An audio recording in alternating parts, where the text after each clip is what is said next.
Okay, so one reason that I personally feel it's important to study history or valuable to study history is when problems arise, when there's problems in society or even in my life, um, you can take comfort that, well, really, that there's been worse times. As big as this problem is in my day, or this a hardship, or even our current um, coronavirus pandemic. You can. Oh, Nadia, would you mind muting yourself? You're making a little noise there. That's okay, though. No problem.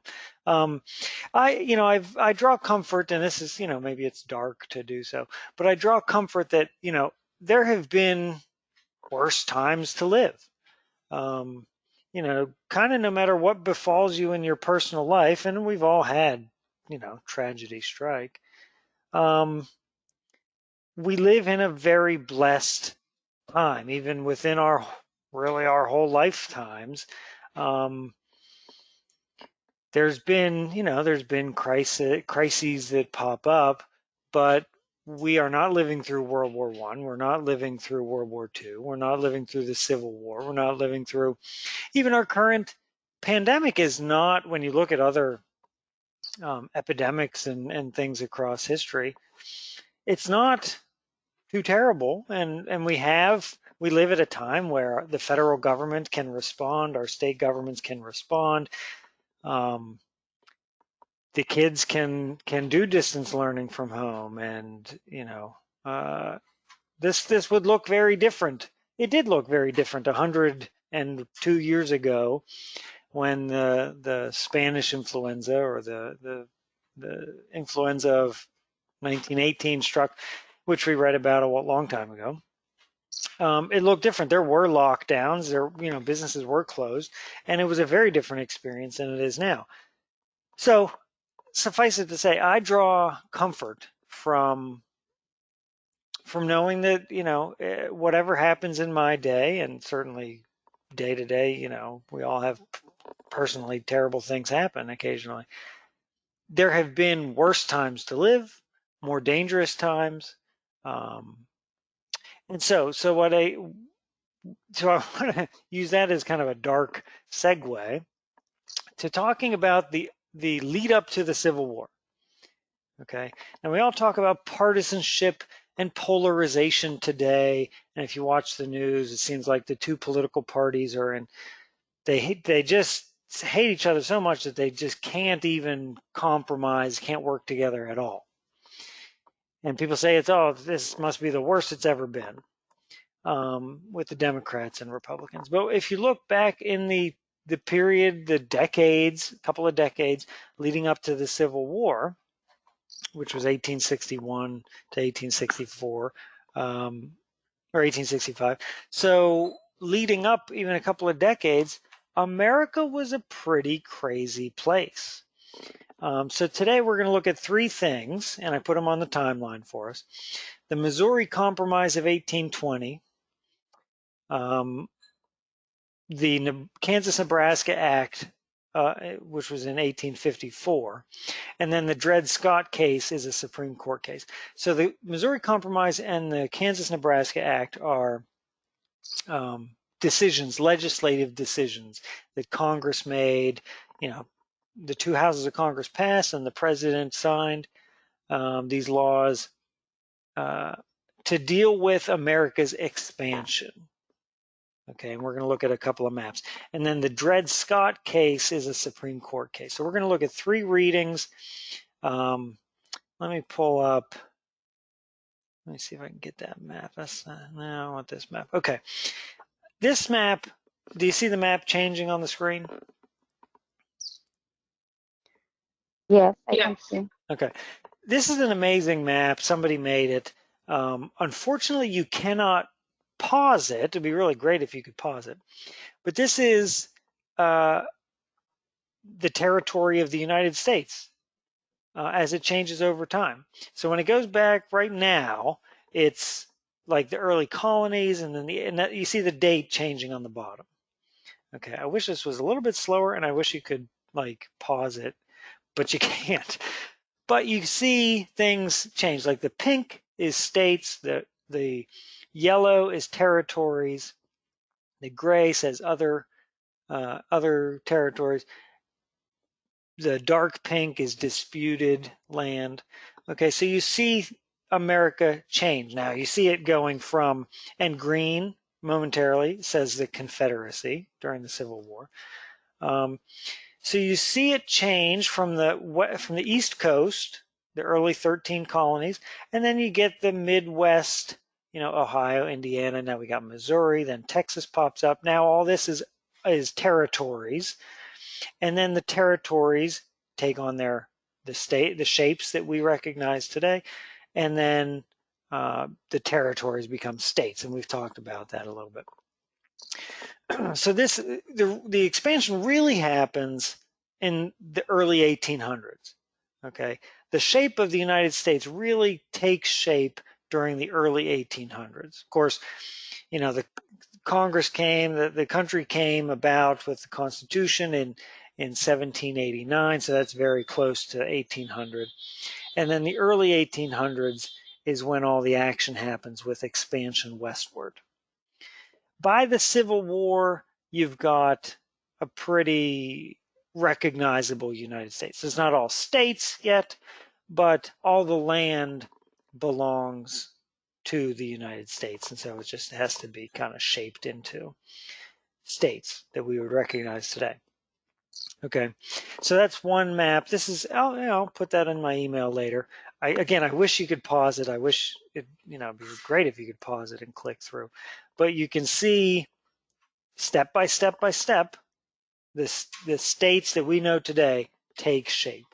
Okay, so let's jump into the reading. We're doing 3 shorter readings. We'll do them one at a time.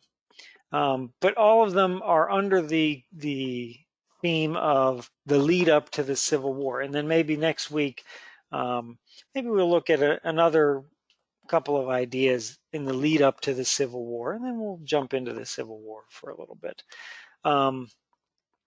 So we're going to look at 3 things, as I said on the timeline: the Missouri Compromise of 1820, and then the Kansas-Nebraska Act, which led up to a time that historians call Bleeding Kansas because of all the violence that was there, and then the Supreme Court Dred Scott case. Okay, maybe you've heard some of these things before, probably have, but it's kind of the long lead up to the Civil War. Okay, if I were to ask you what was the cause, what were the reasons for the Civil War, and I think I've asked you this question before, what would you say were the reasons for the Civil War in the 1860s? Slavery. Slavery. And then people did not want to provide housing for the army. And well, that was more the Revolutionary War.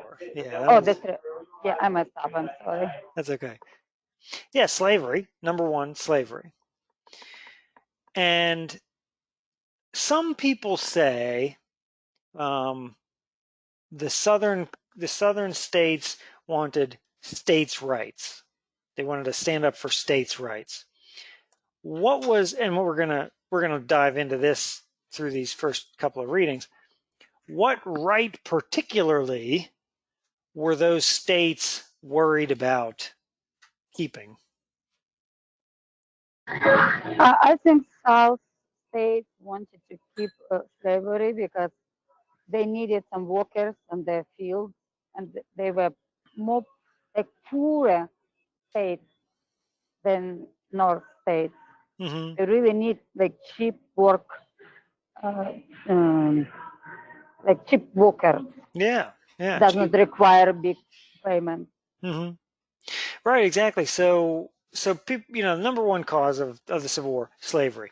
Other people say, well, the southern states that seceded, that tried to break away, were fighting for states' rights. Well, the right that wanted their states to have was the right to choose to have or not have slavery. So even the second answer is still the first answer, slavery. The southern states, I was going to look at these maps last, but let's look at them now. I put some maps at the bottom of this document. This first one, the red, is the number of slaves in 1860. 1860 is generally used as like considered the moment before the Civil War. So you look at statistics in 1860, and it means like right up before the Civil War broke out. So this is, of course, we don't include northern states because the northern states had no slaves. They outlawed slavery in the northern states.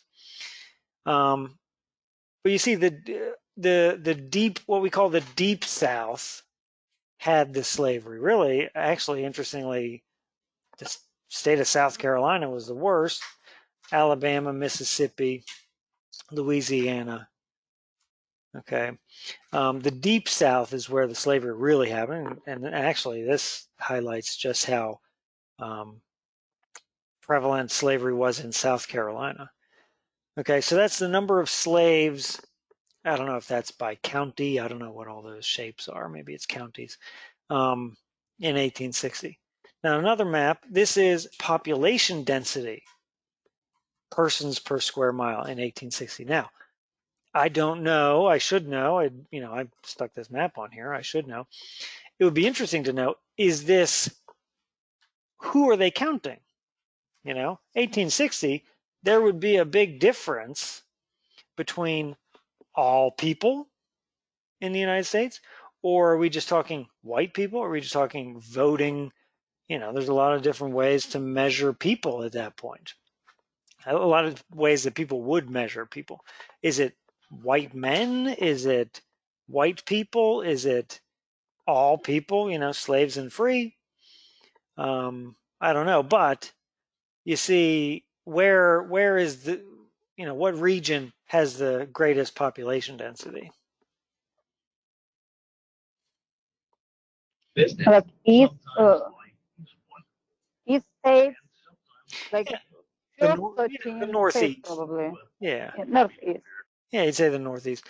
And the darkest, over 90 people, this is people per square mile.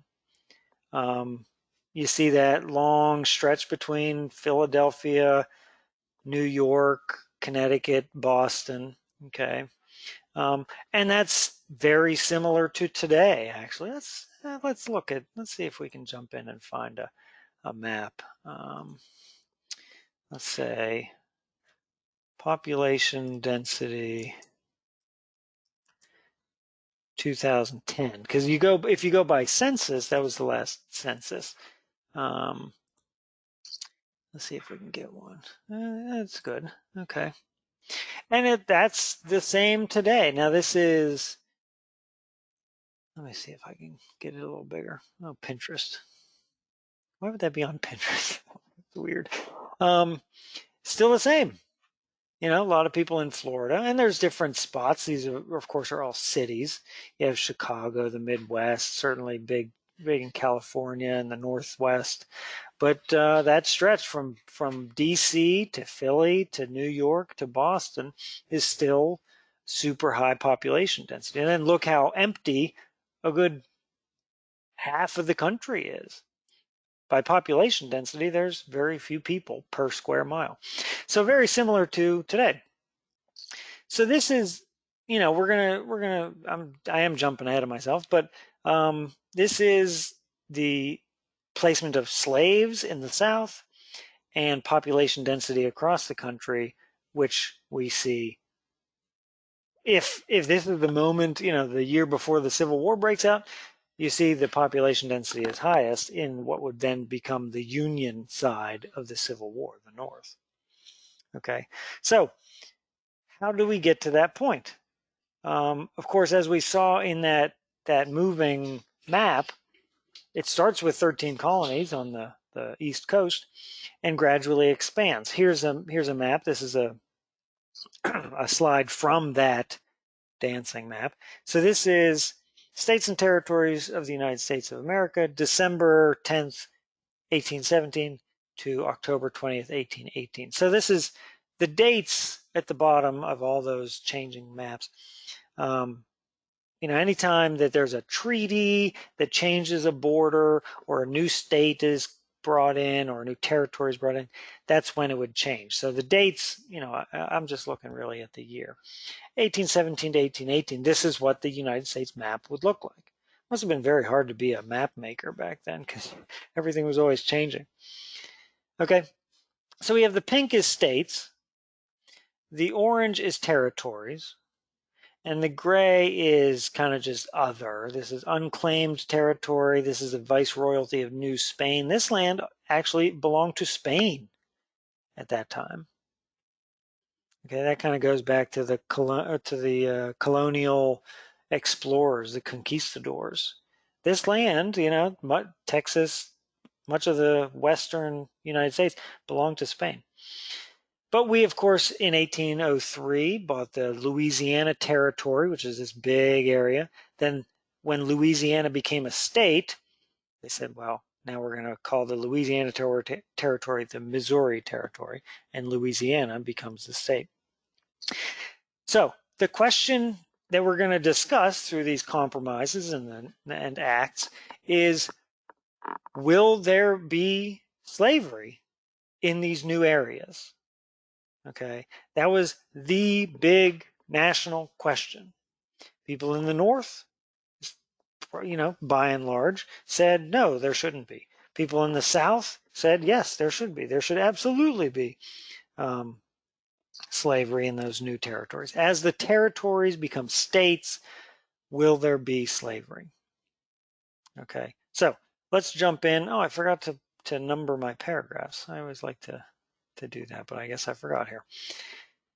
Let me read a little bit here, and then we can take turns. So there's 3 articles. First one is Senate passes Missouri Compromise on February 17th, 1820. The Senate passes the Missouri Compromise, an attempt to deal with the dangerously divisive issue of extending slavery into the Western territories.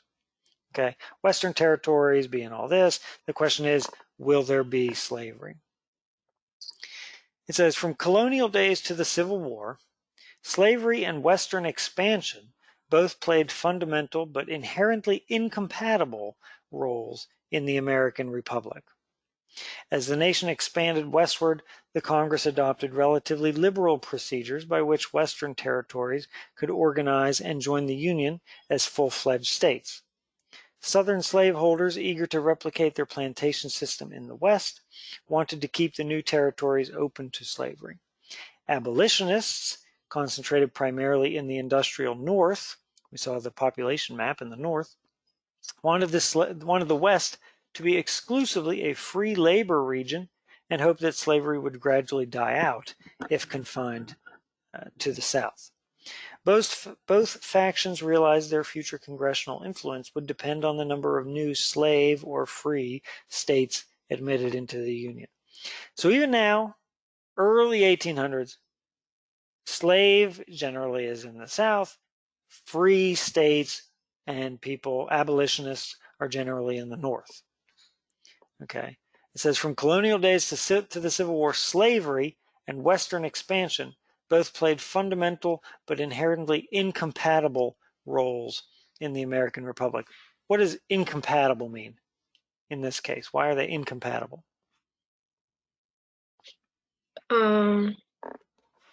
Incompatible.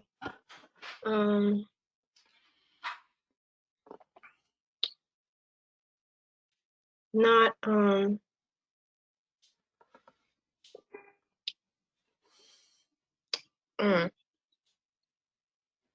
incompatible.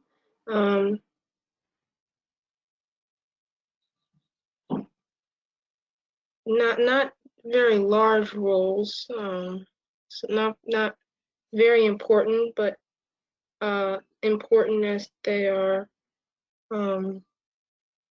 the underlying reasons to some of the bigger problems of the day.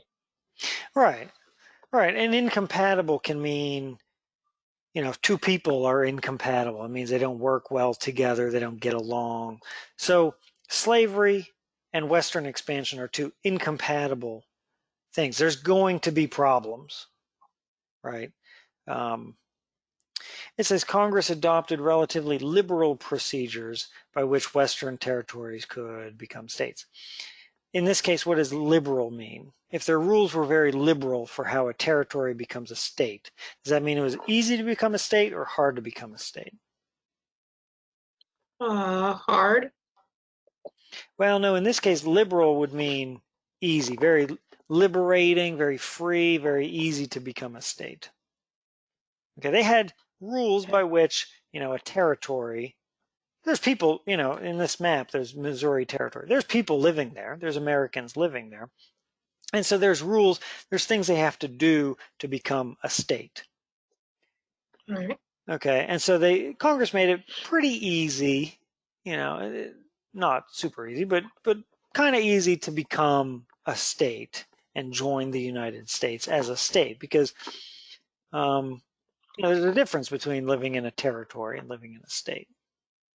Okay, and people were watching, the slaveholders in the South and the abolitionists in the North and industrialists in the North. They were watching what's going to happen in those new territories. Are they going to be slave or are they going to be free? And the last sentence is important. Both factions, both groups, realized their future congressional influence in Congress would depend on the number of new slave and free states admitted to the Union. Okay, so this is something they're going to be watching. There's 2 houses of Congress. If for a while, I think there was 11 free states and 11 slave states. Okay, which means who has the power in the Senate? What's the power in the Senate? If there's 11 states free and 11 states slave, They should have equal power. they'd have equal power. So if something comes up, a law or whatever, then there would be equal voices, 22, because every state gets 2 senators in the Senate. There'd be a balance of power. But if there's 22 free states, or there's 11 free states and 11 slave states, looking at this population map, in the House of Representatives, who is going to have more representatives? The North. The North, because the House of Representatives goes by population, and so there's more population of white people that get represented in Congress. There's more population in the North. So there's not a balance of power in the North or in the House of Representatives, but there is a balance of power in the Senate, and that's what they're watching. They're trying to be cautious. They don't want a civil war. They don't want to have a full-fledged war, and so they're trying to maintain that balance of power. Tolulope, could you read the paragraph consequently? Yes. Consequently, the West became the first political background over the slavery issue. In 1818, the territory of Missouri applied to Congress for admission as a slave state. In early 1819, a New York congressman introduced an amendment to the proposed Missouri Constitution that would ban importation of new slaves and require gradual emancipation of existing slaves. Southern congressmen reacted with outrage, inspiring a nationwide debate on the future of slavery in the nation. Okay, so I said thank you. I said there's a process by which a territory becomes a state. One of the requirements, if where you live is going to become a state, is you have to have a state constitution. That's one of the check boxes you have to check. So Missouri, which is now, if we go from the first map, Missouri Territory, to the second map here, this new red, that's going to be the modern state of Missouri. They want to become a state. They got everything ready. They've done everything they need. You need so many people. You need to set up a government. You have to have a constitution. So they said, okay, we're ready. We're applying to become a state in Missouri. a New York person from the North, a New York congressman introduces an amendment to the Missouri state constitution that would ban the importation of new slaves and require gradual emancipation of existing slaves. So a New York congressman says, okay, well, if I'm going to approve this, if I'm going to vote for this, here's what I want to see in Missouri. The Southern congressman reacted with outrage, inspiring a nationwide debate on the future of slavery in the nation. So now we're looking at Missouri wants to become a state. How are we going to get Missouri to become a state?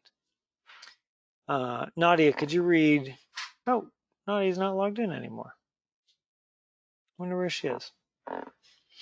Well, maybe she'll log back in. I'll jump in here. It says, over the next year, the congressional debate grew increasingly bitter, and Southerners began to threaten secession and civil war. To avoid this disastrous, what is secession?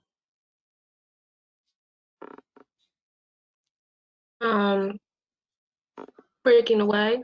Yeah, to secede from the country is to break away, and they want to, to form their own country, which they would do. We know they would do 40 years later, but they started talking about it in the 1820s.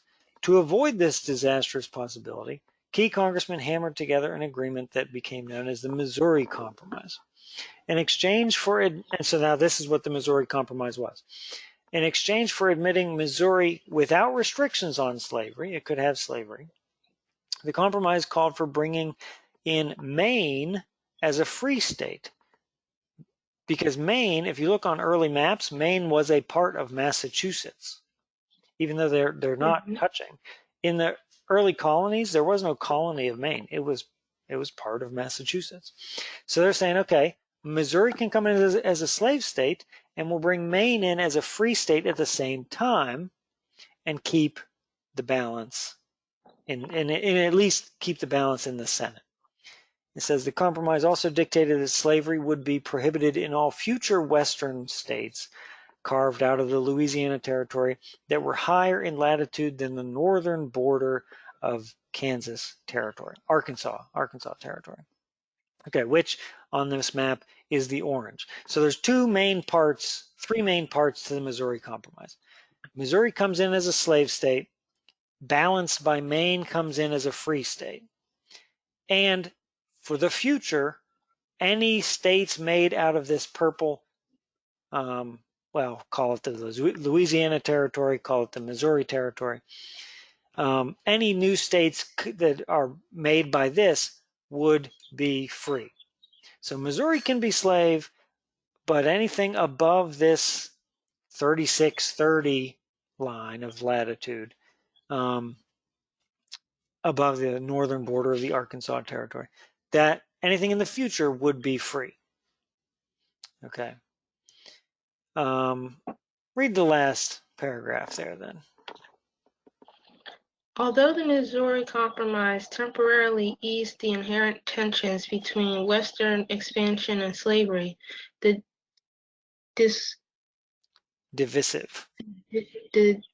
divisive issue was far from resolved. Whether or not to allow slavery in the states of Texas, Kansas, and Nebraska caused the same difficulties several decades later, leading the nation towards civil war. Okay, so yeah, divisive. I guess you could say divisive. I mean, it comes from the same word as divide. A divisive issue is an issue that divides people. People feel strongly about it. So it solves this Missouri problem, but obviously this is going to just, anytime the next state wants to become a state, Texas, Kansas, Nebraska, we're still going to be arguing about this because some people, a compromise today isn't always going to be loved by people tomorrow, as we see sometimes. So that's the Missouri Compromise, 1820. Then you do have, lots of things happen. Now let's jump to the 1850s. We have Bleeding Kansas, the Kansas-Nebraska Act. What's going to happen with Bleeding Kansas, and really we're going to see a law, the Kansas-Nebraska Act. it's going to, let me blow up this map a little bit. It's going to address those same concerns from the Missouri Compromise. Now we've got Missouri. Now we've got Arkansas, Indian Territory. We have Texas, and then Kansas Territory and Nebraska Territory. So the Kansas-Nebraska Act is obviously going to address, will there be slavery in Kansas and Nebraska? Okay, so now jump from the 1820 to now, Kansas-Nebraska Act is 1854. It says bleeding Kansas is the term used to describe the period of violence during the settling of the Kansas Territory. In 1854, the Kansas-Nebraska Act overturned the Missouri Compromise's use of latitude as the boundary between slave and free territory, and instead, using the principle of popular sovereignty, decreed that the residents would determine whether the area became a free state or a slave state. Pro-slavery and free state settlers flooded into Kansas to try to influence the decision. Violence soon erupted as both factions fought for control. Abolitionist John Brown led anti-slavery fighters in Kansas before his famed raid on Harper's Ferry. Okay, so that's a little bit of a summary at the beginning, an introduction. But they want to change it. They say, okay, we don't like anymore that we drew that line at 3630, and no territory above that can be slave. That was the agreement, but then 30 years later, they didn't like that agreement anymore.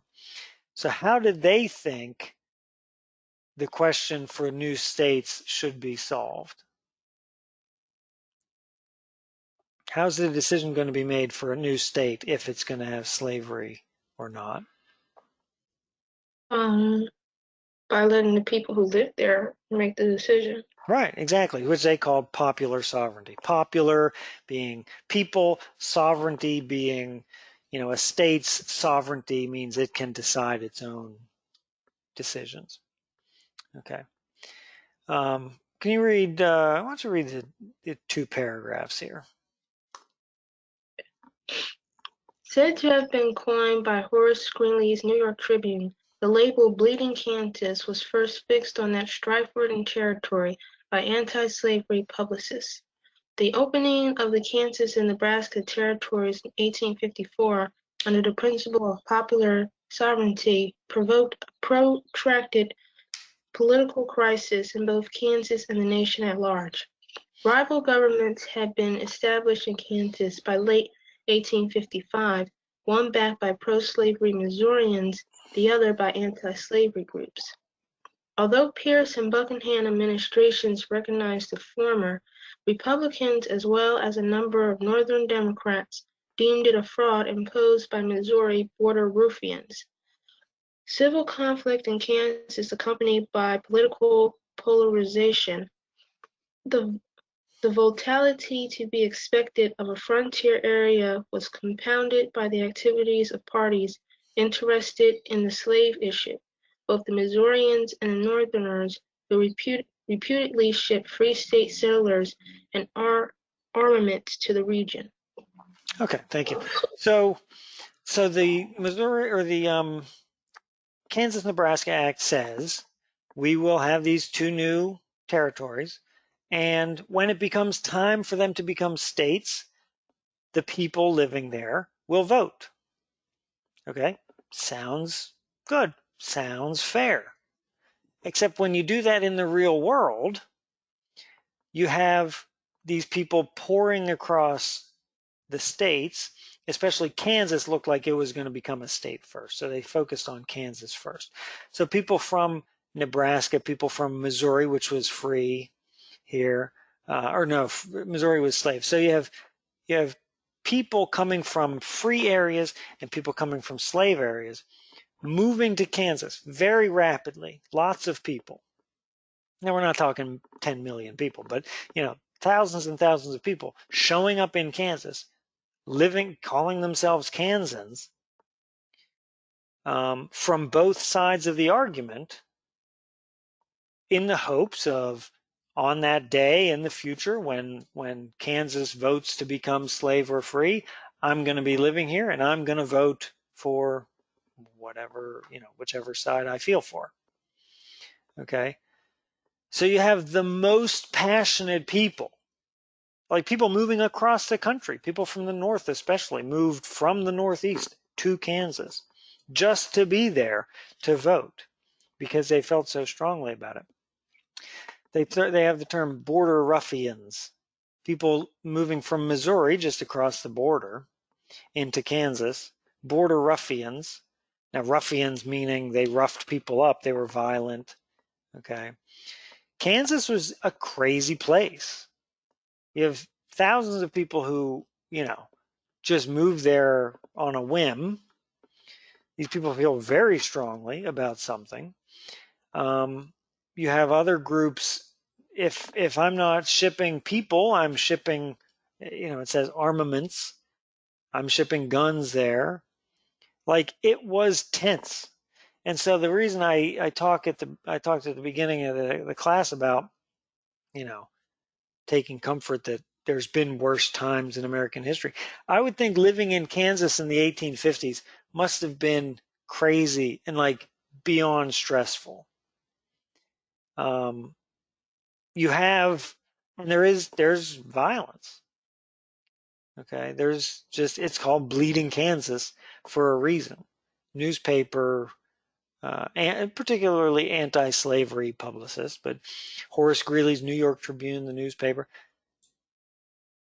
people called it Bleeding Kansas because it was a violent place to live. People out of towners keep coming for the sole purpose of making a point, being there, trying to scare away, terrorize people who disagreed on the other side of things. Political polarization. What does polarization mean here?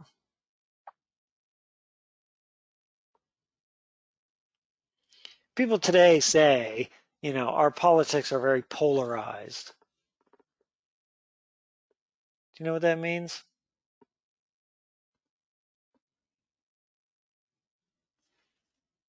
Polarized? Yeah, land towards one. Political polarization, political extremists. Yeah, extremes. And it comes from poles like North and South Pole. It's the same root word.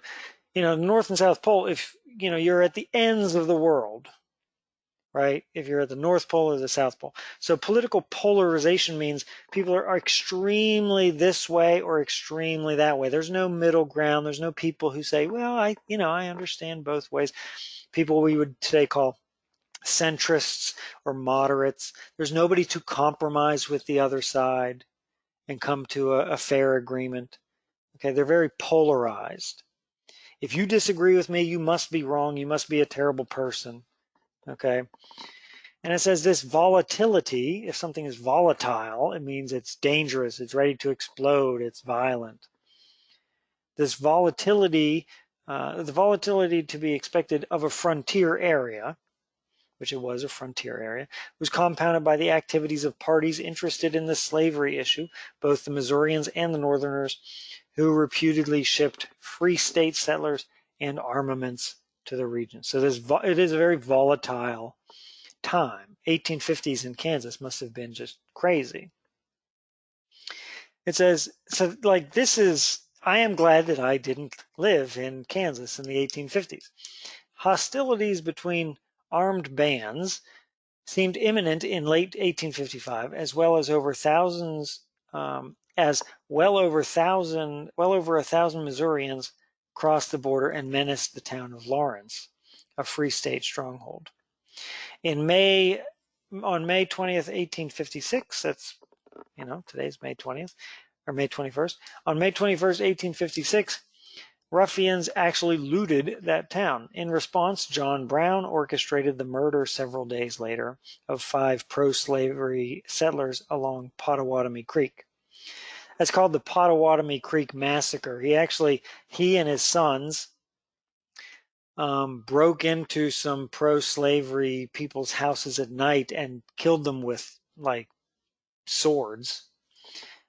This is not a time when people use swords in battle, so he just used swords to make a point. They killed them with swords violently at night in their homes. Pottawatomie Creek Massacre. 4 months of partisan violence and depredation ensued. Small armies ranged over eastern Kansas, clashing at Blackjack, Franklin, Fort Saunders, and Hickory Point, Slough Creek, and Osawatomie, where Brown and 40 others were routed in late August. So there's just essentially gangs, pro-slavery, anti-slavery gangs having warfare, like in the towns of Kansas. The 1850s in Kansas were crazy. I'm glad I didn't live there. So, it's really interesting to think about. It mentions, let me see, it says somewhere.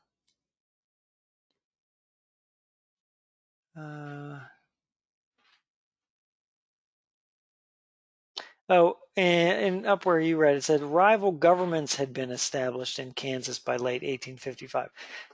There was 2 fully separate sets of government, state governments, like governor. They wrote a constitution, two separate. They made, you had the government set up by pro-slavery people, and the government and the state constitution set up by anti-slavery, free state people. So which is the governor that you're going to listen to? Which is the state Congress that you're going to obey? Like, what do you do? And then if you're the United States Congress, who do you recognize and say, oh, you are the state government of the new state of Kansas? What do you do? There's 2 groups that say they're holding elections, 2 separate elections. It's crazy. This is crazy.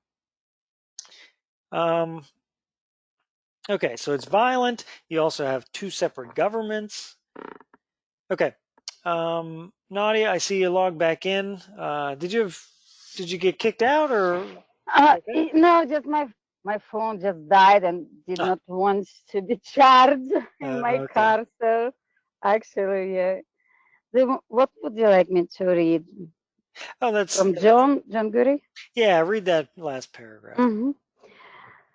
John Guiri, appointed territorial governor in September, managed to call the border war with the aid of federal troops, but Kansas had hardly ceased bleeding as became apparent in 1858 with the Maraes, the Cygnus Yeah, that's French. I don't massacre know of French. 5 free statements and pronounced disorder in several countries.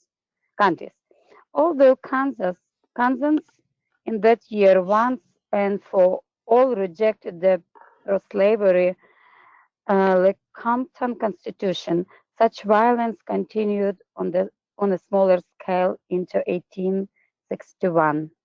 Okay, thank you. So Congress appointed a governor of the territory in September of, I guess, 1856.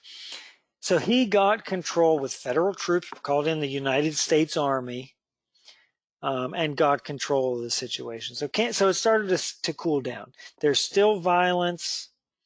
It says, but Kansas had hardly ceased bleeding.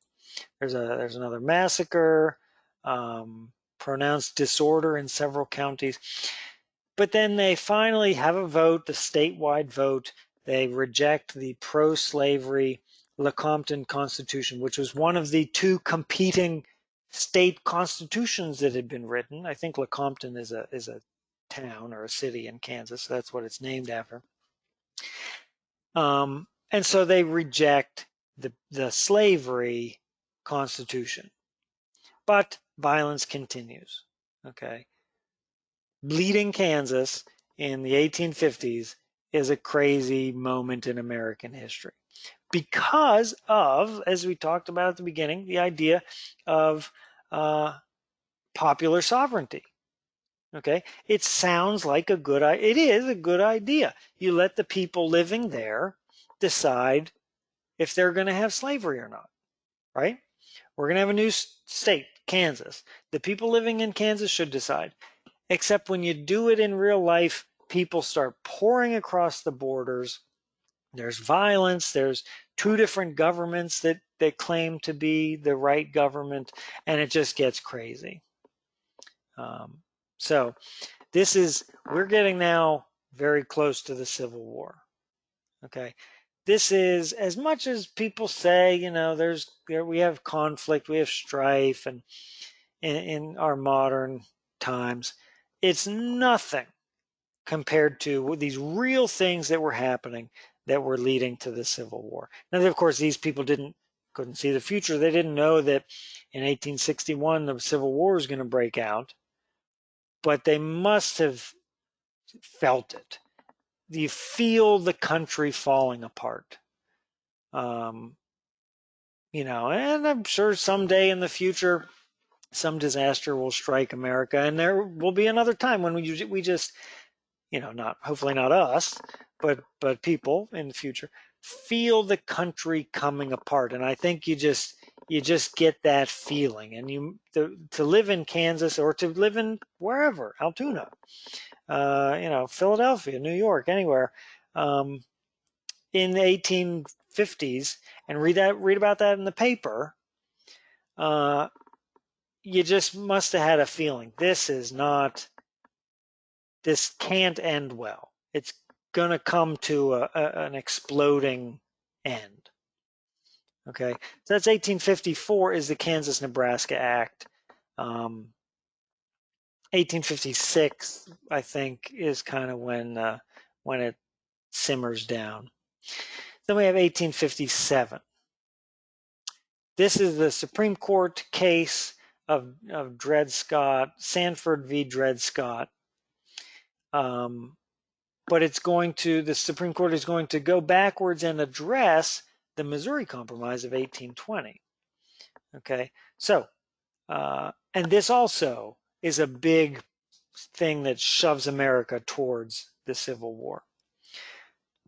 So there's a little bit of March 6, 1857, a little bit of an introduction here. It says, the U.S. Supreme Court hands down its decision on Sanford v. Dred Scott, a case that intensified national divisions over the issue of slavery. In 1834, Dred Scott, a slave, and this is a painting of him. Dred Scott, a slave, had been taken to Illinois. This is 1834. Okay, so he's a slave.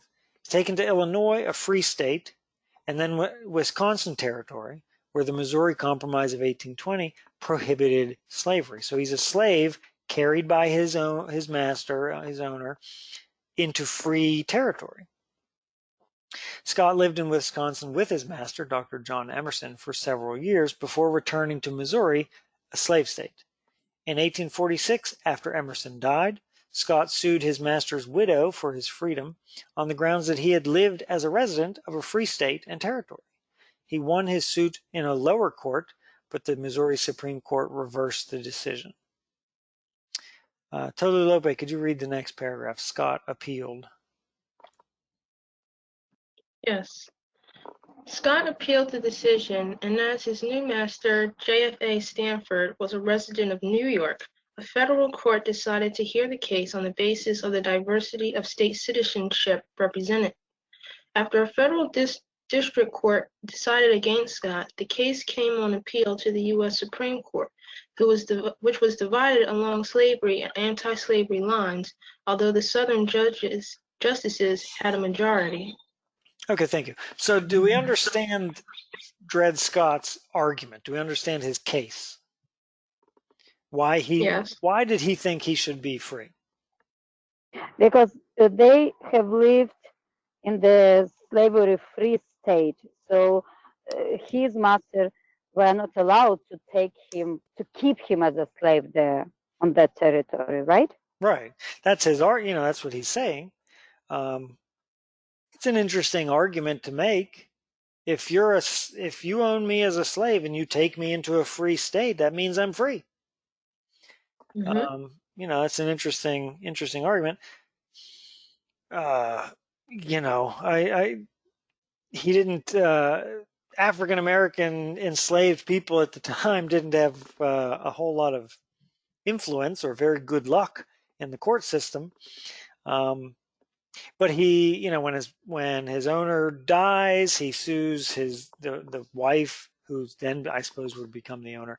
I guess he must have gotten sold as a slave to a new person, Sanford, because that's who is in the court case. It goes through the courts, starts in the lower courts, goes all the way up to the Supreme Court, and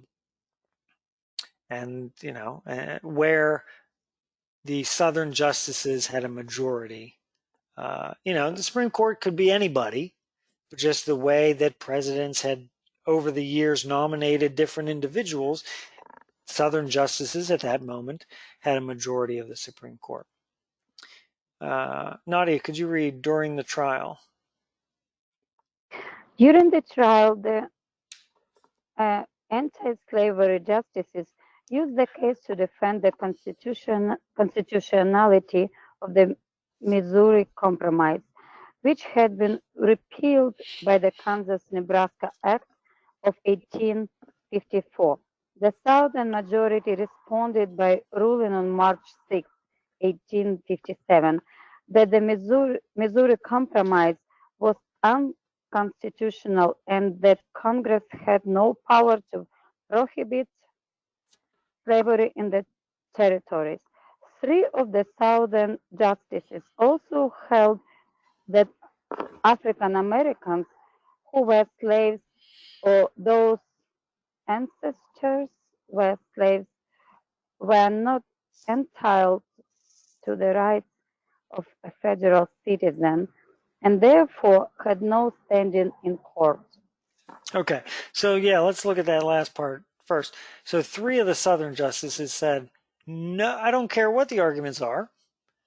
Any African American slave or person who was the descendant of slaves has standing in court. And that's something that you hear about today. Do you have standing in court? Do you have the right to make this argument? Sometimes today you hear somebody suing a company, but if you weren't harmed by that company, then you can't sue them. They may have done the worst thing in the world, but if you weren't harmed, then you're not the one that should be suing them. So it's called having standing. Three of the Southern justices said no African American can have standing because they're not citizens. So we're not going to listen to this guy no matter what he says because he doesn't have standing in court. So the Northern justices, the anti-slavery justices, say that the Missouri Compromise was constitutional, and so there shouldn't be, according to that map that we looked at, there shouldn't be slavery up north. And the Southern justices argued that the Missouri Compromise was unconstitutional and that Congress shouldn't be, having any say in whether or not there's slavery. Okay. Ultimately, Dred Scott loses. It says these rulings all confirm that in the view of the nation's highest court, under no condition did Dred Scott have the legal right to request his freedom. So here they take this specific case of Dred Scott, and this is why we have a Supreme Court. They take this specific, very narrow question of Dred Scott, and they expand it into a larger issue. And that's even today, that's the reason why the Supreme Court takes up cases. Because they connect it to a larger issue. Okay, that's the reason we have a Supreme Court. Whether or not this one guy, Dred Scott, was slave or free, the Supreme Court could have said, you know what, that decision's already been made. We're not going to we're not going to take up that case. Whatever the lower courts say is fine because we're not deciding this fate of one man. But they said, hey, if we talk about this Dred Scott case, we can make a decision about a whole national issue, a huge national issue, and that's why we have a Supreme Court. So it says the Supreme Court's verdict further inflamed the irrepressible differences in America over the issue of slavery, which in 1861 erupted with the outbreak of the American Civil War. So there's a lot more to the lead up to the Civil War, but these are just a couple of things. You have the Missouri Compromise of 1820, the Kansas-Nebraska Act in 1854, Bleeding Kansas, and then the Dred Scott case did affect people's lives. What it really did was it was official. I mean, what the Supreme Court of the United States does is official, is the law of the land. And it just, okay, so who's going to be angry? People of the North or people of the South? Who's going to be angry about the Supreme Court Dred Scott decision? Actually, I did not catch what kind of decision they made. Did they free him? No, they said that he did not have. He did not have standing, so Well, some means they said he didn't have standing, and they said that the Missouri Compromise, that the Missouri Compromise from 1820, and really, I guess they would say the Kansas-Nebraska Act, or no, the Missouri Compromise is unconstitutional because Congress should not have any say in whether a territory is slave or free. So they said that is up to the states. That is not up to the federal government, not up to Congress. Also, a couple of them said, yeah, Dred Scott shouldn't even be here because he's not a citizen. So he lost. And then they took it to the broader picture of also, they said, also Congress, the national government, the Congress cannot decide, should not decide states being slave or free. So probably all Northeast territories did not like that. So because yeah, they were against the slavery. right. So anti-slavery abolitionist Northerners are going to be angered by the Dred Scott case. Yeah. Okay. So I'll look this week. Maybe we'll talk one more time about if there's anything, what else, and there are other, there's many other littler things that lead up to the Civil War. How do we get to the point where 11 states, they have a national election, 1860. Who is elected president in 1860, right before the Civil War? Lincoln. Lincoln. So 1860, fall of November 1860, Lincoln is elected president. He becomes president in early 1861 with the inauguration. And then shortly after that, you have 11 states of the South secede, break away, say, we no longer are a part of the United States. We are now a new country, the Confederate States of America. Seems like they could have tried harder on a name, but the Confederate States of America, the Confederacy, they said, no, we are a new country now. How do we get to that point? Here's a couple of instances that we looked at today of the way things fell apart. People felt very strongly to defend. Really, it's a matter of Southerners feeling super strongly to defend their right to have slavery. And even faced with war, they didn't let go of that. And so, I think it's really interesting to look at these instances. And I think Bleeding Kansas is a fascinating little world to study. what happens to get us to that moment where they say, we don't want to be part of this country anymore. I think it's really interesting. So next week we'll do a little bit more with that. I'm not big on battles. I don't know that we'll ever, I'm never going to ask you to study too much about this battle or that battle in the Civil War, but I like to look at the causes of things. And really, what did everyday people reading that newspaper, what did they think about things? How did it feel? How did we get to that point? So I think it's really interesting. So do you have any questions about anything? No, thank you, but thank you for not bringing us to study in these battles.